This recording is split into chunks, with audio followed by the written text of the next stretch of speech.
Just Stayrook.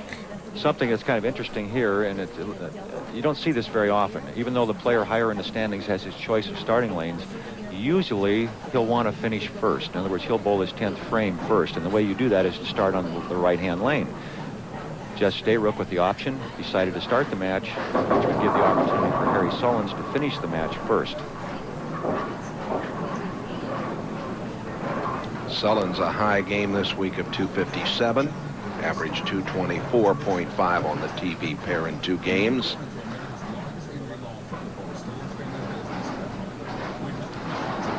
And the left-hander beginning on 23. Oh. After 9 years on the PBA Tour. 1-3 actually. Stayrook, very athletic.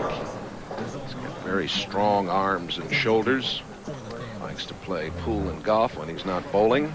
His 3rd championship round appearance of the year. Jess is known as one of the guys that throws the big hook on the tour, and this is a very unique position he's in at the foul, and he very seldom goes this straight with the ball. He's using a very shiny, smooth surface ball. He's trying to go almost straight down the lane and hook it on the back end. Normally, he would be standing 15 boards to the right of where he's standing and throwing it over the same arrow. Because the lane condition is so difficult, you have to go straight with good speed. He's made the adjustment, and he's really impressed me with his ability to do that.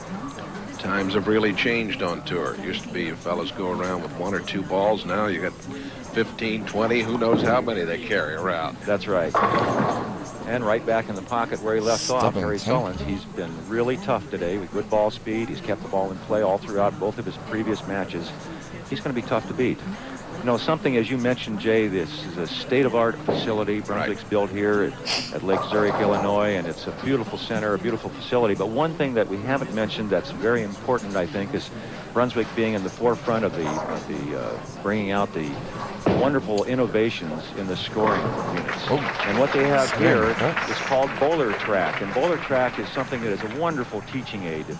If your local bowling center has automatic scores, they should definitely have Bowler Track, because it can help the bowlers improve their game by showing them things like what board they rolled the ball over, where it is down the lane, what your ball speed was, how consistently you're releasing the ball. It's a wonderful thing, and we're going to show you how that works on Harry Sullins coming up here in the 2nd frame. Went back and worked on those shoes again there. Yes, he did. And we'll get an idea of Harry Sullins' ball speed. Looking good. And we'll show you not only his ball speed, but where the ball went. As you can see it's tracked down the lane by the Bowler Track. You see the ball speed at 20.8 miles an hour. He hit the 12 board at the 15-foot mark. 40 feet down the lane, it was on the 10th board. At 55 feet, it was hooking back to the pocket and the 14.5 board. It's a wonderful teaching aid. It's really something that can really improve your game. So, again, Brunswick at the forefront, bringing us the latest innovations in how to improve your ability in this sport. And Jess Stayrook leaves the 3-6. Line of the 3-6, excuse me. Here's a good look at the Jess Stayrook on the split screen. This is a great way to look at a player. Remember, I was talking about how straight their arm swing are. But watch what he does. He steps off to the right to clear the ball past his hip. Very unusual. Gets the ball past his hip that way, but he creates tremendous leverage with his legs. That's where he gets that real heavy roll and hitting action that the ball has. And another reason is using a very shiny ball. Without that, if he used a dull ball, something that would hook more, he would have trouble keeping it in play. So Harry Sullins being very strong and throwing the ball very hard. Jess Stayrook of the same mold. Both players throw the ball very hard, and they're trying to keep the ball on line to the pocket to eliminate any of the variances in the surface of the lane.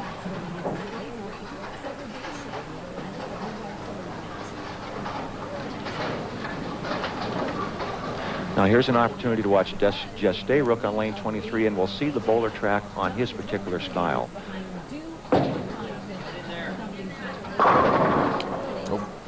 He's a little confused. Remember, he came up light in the first frame on that lane, didn't quite get the ball back to the head pin. This one crosses over, and there again you get a chance to see the actual pattern of the ball going down the lane. The ball speed at a little over 18 miles an hour. He hit the 7 board at 15 feet. It was up to the 8.5 board. As you can see, he is not bellying the ball. He's actually pointing the ball to the pocket. At 55 feet, it was on the 16.5 board. The ball, once it left his hand, was always going toward the head pin. It never went away.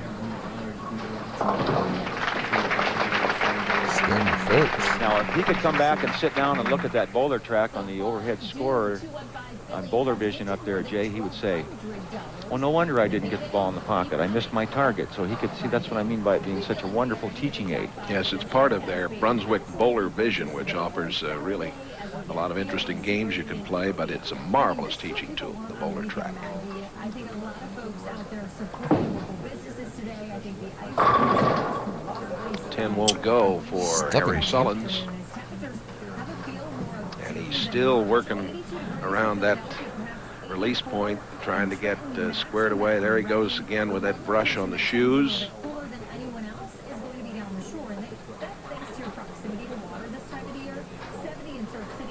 Let's see. Might have got a little stuck there, Earl. I don't know. Well, it's a skip slip. You stick and then you slip is what happens. Your heel hits the approach and it sticks, and then as the forward momentum of your body goes through that position, you slip. And so you lose your balance, you lose your feel of the ball, and when that happens, you don't get the good revolution on the bowling ball, and you leave that weak 10 or the ring in 10, whatever it might be. You just don't get the same entry point. And Harry Sullins struggling with his balance and at the foul line, but still scoring extremely well because of the ball speed he's using. could impact some of our western communities this morning, but likely falling apart.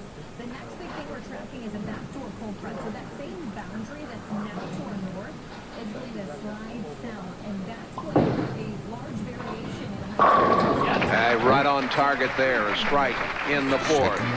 He has a slight lead. We'll have more in a moment. Lansdale out to some of the Philadelphia Sullins.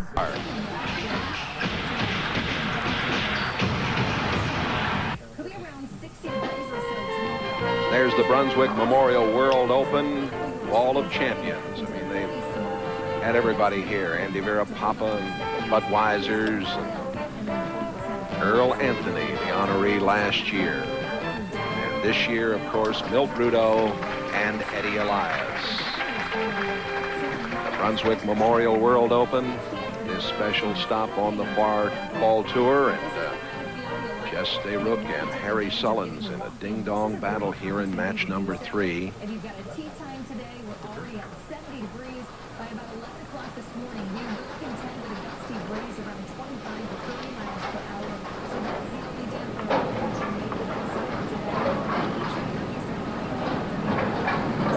on the Sullins. And a split on 23, the 4-9. This They is did jump the Eds. a very unusual split for this lane condition. Very few of these were left this week. The 4-9, it means the ball's cutting through, it's driving too hard. The PBA has oiled the lanes, as I mentioned, 38 feet down and double oiled the head, so that it's hard to make the ball hit that well. And Harry Sullins, being one of the strongest players out here, can really make it hit, and he paid the full price there, Jay, for being just slightly high in the pocket. Too much ball. He'll go cross lane at this and try to slide the 4 into the 9. And the ball didn't come anywhere near what he expected it to. So Sullins is open in the 6th. Stayrook has taken the lead. Coming up next, except for those of you on the West Coast, a day of speed and horsepower. Sports World presenting the NHRA Winston Finals. Then following that, a little later, live coverage of the Ping Kapalua International Golf Tournament from Hawaii. And as so often happens, when one of the players opens, the other jumps on the big opportunity to take the lead in the match. And Jess Stayrook now in the driver's seat, whereas before he was completely lost. Getting the strike in the 6th, a strike here in the 7th would give him a commanding lead with only 4 frames to play. There's a couple of notable people that bowled and did not make the match play. Mark Roth, Hall of Famer, finished 29th, and Pete Weber, back off of that 6-month suspension. This was his first tournament back. Barely missed the match play, finished in a tie for 25th. A 10-pin is standing. Stayrook left that stubborn 10-pin. Very disappointed Jess Stayrook, and for obvious reasons. A double there, as I mentioned, would have given him a substantial lead going into the last few frames of the match. He hasn't hit the pocket very much in this match, but he's still in a great position to win it. He is. Harry Sullins has been there every shot. Got the bad break with the 4-9 in the 6th. It's just one of those things. I still feel Harry Sullins is the guy that has the edge in this match only because he's making better shots.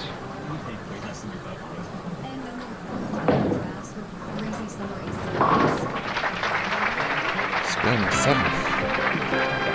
More of the Brunswick Memorial World Open right after this. Coming, a night court so fun day. On November 23rd, the Chevy Truck Classic will be in Rochester, New York, and then the Bud Light Touring Players Championship in Taylor, Michigan on November 30th. Those two events completing the 91 Fall Tour on the PBA and here on NBC Sports. Well, Jess Stayrook has now got a 22-pin lead. He struck in the 8th.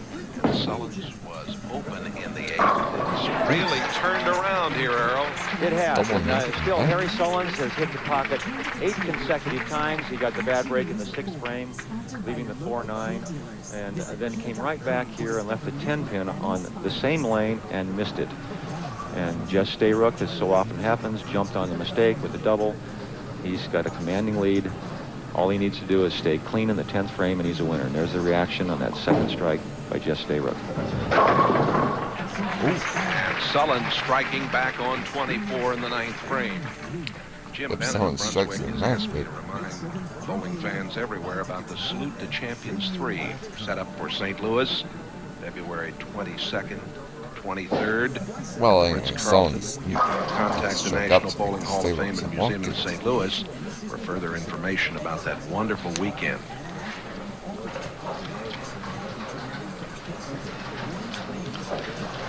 If you have any chance at all here in this match, Jay, Harry Sullins must strike out in the 10th. He has a possible score of 195. Jess Stayrook going at a 207 pace. He could force Jess Stayrook to mark. Nope. Not and to beat. The match is over. Sullins has really lost it here. He has, and it's more of an emotional thing. I think Harry Sullins having the first 9 balls in the pocket, not getting a double, getting a bad break, and then missing the spare. I think it was a big emotional letdown for him, and he's just kind of given up at this point. Well, he knocks down the 1-2-4.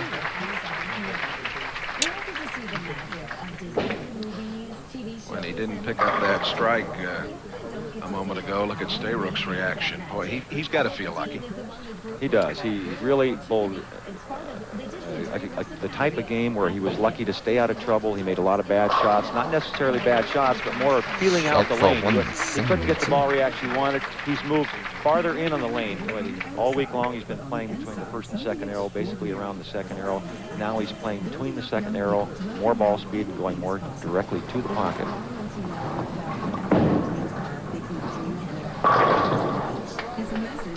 The left-hander is the winner. Just enough. Congratulations from Harry Sullins. All in all, not a bad day for Harry. He bowled 3 games, won 2 of them, moved up in the standings a little bit. Nice payday for him. Harry Sullins picking up $9,000 for the first prize. Of course, Stayrook will have a chance for the $33,000 top prize. Second place here pays $17,000 in this $200,000 Brunswick World Open. And that boat from Brunswick. That's a nice additional prize. It sure is. Nice hand for Sullins. He leaves. The Bayliner's 1,700 free bow rider. The boat, the motor, the trailer, the whole package from Brunswick. And a strike to end up on 24 and a score of 206 by Jess Stayrook in the semifinals. So it's Stayrook over Sullins.